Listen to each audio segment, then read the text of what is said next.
Hi. I want to say my fault. This video was supposed to be posted around 8 a.m. but due to reception and a rough night last night, hey, it's being posted whenever it gets posted.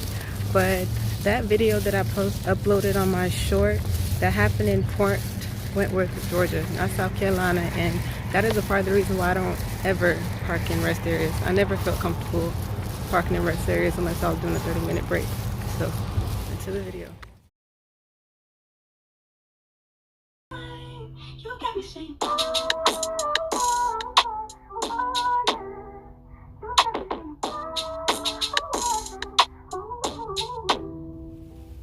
For clarification purposes, whatever I say regarding setting the record straight will not be applicable to everybody. There are some successful lease operators. At the end of the day, do what works best for you. Hello, you guys. So this is going to be my pre-recorded portion of this video, short and to the point. I'm gonna start by saying thank you to all the ones I've met quite a few of y'all, and especially to the person who lives, I believe, in Chattanooga.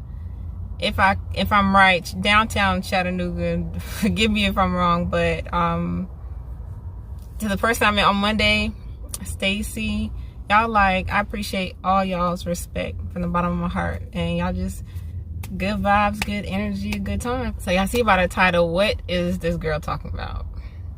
Setting the record straight. I'm gonna get into it, but there are sometimes things that happen that are out of our control that forces our hand. You know, we either have to make abrupt decisions to find proper solutions to accommodate our whatever we have going on. And even with what was said within the live video, this is my opinion and my opinion only. As a company driver compared to a lease operator, even if you get, let's say you take home $2 to $3K a week as a lease operator, you can do that as a company driver. I'm just saying. You know, you don't have to sit there and pay for fuel. You don't have to make any truck payments. You don't have so many expenses compared to lease operators versus a company driver. Because some people don't know that.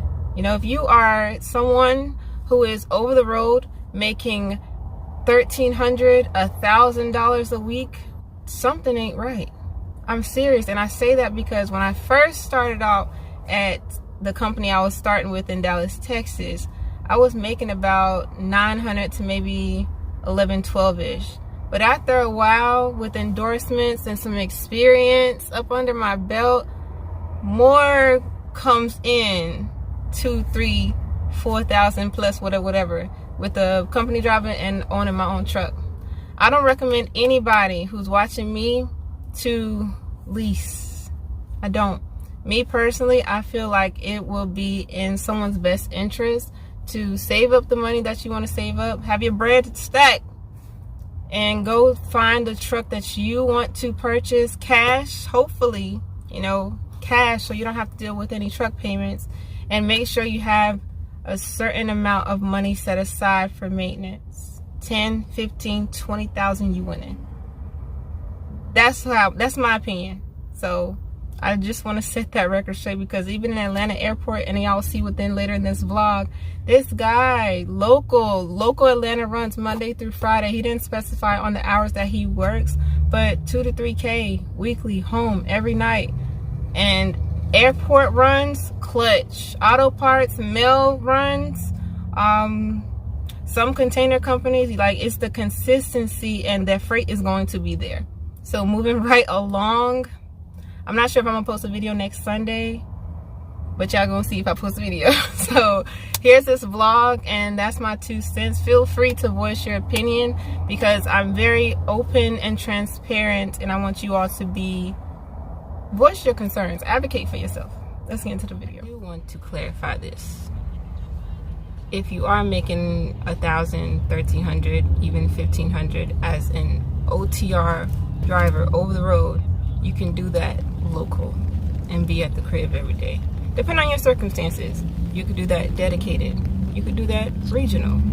So if that's what's comfortable for you and it works for you, hey, who am I to say otherwise? Do what you do and let it work best for you. As y'all can see, trailers are kissing. This load did pick up in Rossville, Georgia as notated, delivered to Galax, Virginia.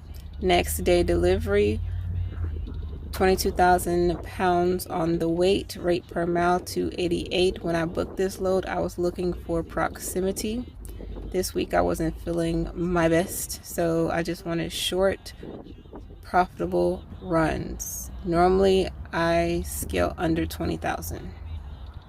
The tires did get stuck in their janky lot, but you just gotta love trucking. Moving it right along. This was the next day, February 13th. 160 miles of a deadhead to Greenville, Tennessee. For those who are unfamiliar with deadhead is, it's pretty much from point A to point B with no load. And it was 16,391 pounds on the weight. The rate per mile was $2.07. It was heading to Midlothian, Virginia. Personally, I don't like too much deadhead. I like to stick to under 100 miles, but the deadhead is fine if it's going into the direction of where the load is actually supposed to deliver. Then it makes sense. Nice open concept at this location. Next day, February 14th, and it was an in and out process. My appointment was scheduled for 7 a.m. Something that does mess some people up, they don't add their deadheaded miles to their overall rate per mile, especially as an owner operator or lease operator. That is important. Wednesday, February 14th, I decided to take a personal day. Yes, I did not book myself anything because sometimes we need time to decompress, and these came clutch. A young lady out in Charlotte, when I was working out, had recommended these. She had some pink ones, but I was like, I love this color, so I went with this, and they definitely come in handy. Their securement and the support is A1. Of course, we gotta hit up Walmart for a quick re-up. Thursday, February 15th, I end up deadheading 67 miles to Williamsburg, Virginia. The weight was 4,454. The rate per mile, $1.67, heading to Shannon, Georgia. The only reason why I took this load is because I wanted to head south and it was super light. Of course, my offer was much more and also aligned with the average. But the broker was like, other drivers have been taking it for this, that, and the third.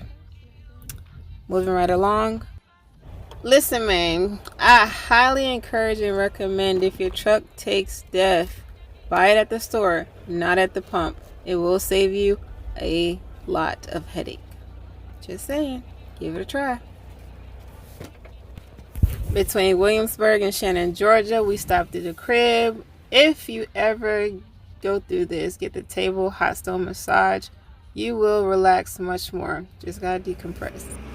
After Shannon, Georgia on February the 16th, I did headed to Dalton, Georgia to pick up my next load that was delivering to North Charleston, South Carolina as the first delivery and last in South Carolina as the second delivery on the following Monday, February the 19th. The weight was 3,040 pounds. The rate per mile, $2.28. Very light and convenient for me because I wanted this weekend to be my downtime, and this trailer was tore up. So much debris, so many of those pebble like rocks, and I had an extra broom just in case for like the bigger rocks because it was a lot. I used to be one of the ones who used to use the push broom, and I've seen so many struggle with the push broom, but baby, let me tell you, being up in Lowe's, once you get certain tools, this profession has taught me more independence. I've gained more independence, I'm telling you. And I love convenience. So just blowing the trailer out is so much simple. So much easier. Makes life a lot better. It does. So get you a blower, man. Get you a blower. If you're curious, this is what this looks like up close and personal. It does take about 45 minutes to an hour roughly to charge, and that's when it's normally like drained out completely. The power mode's here. Take the battery out, you push this in and then slide it up like that. Yep. I place great emphasis on this. Don't be a slave to the truck. Get out, explore, and venture if safe to do so. It will save you from depression.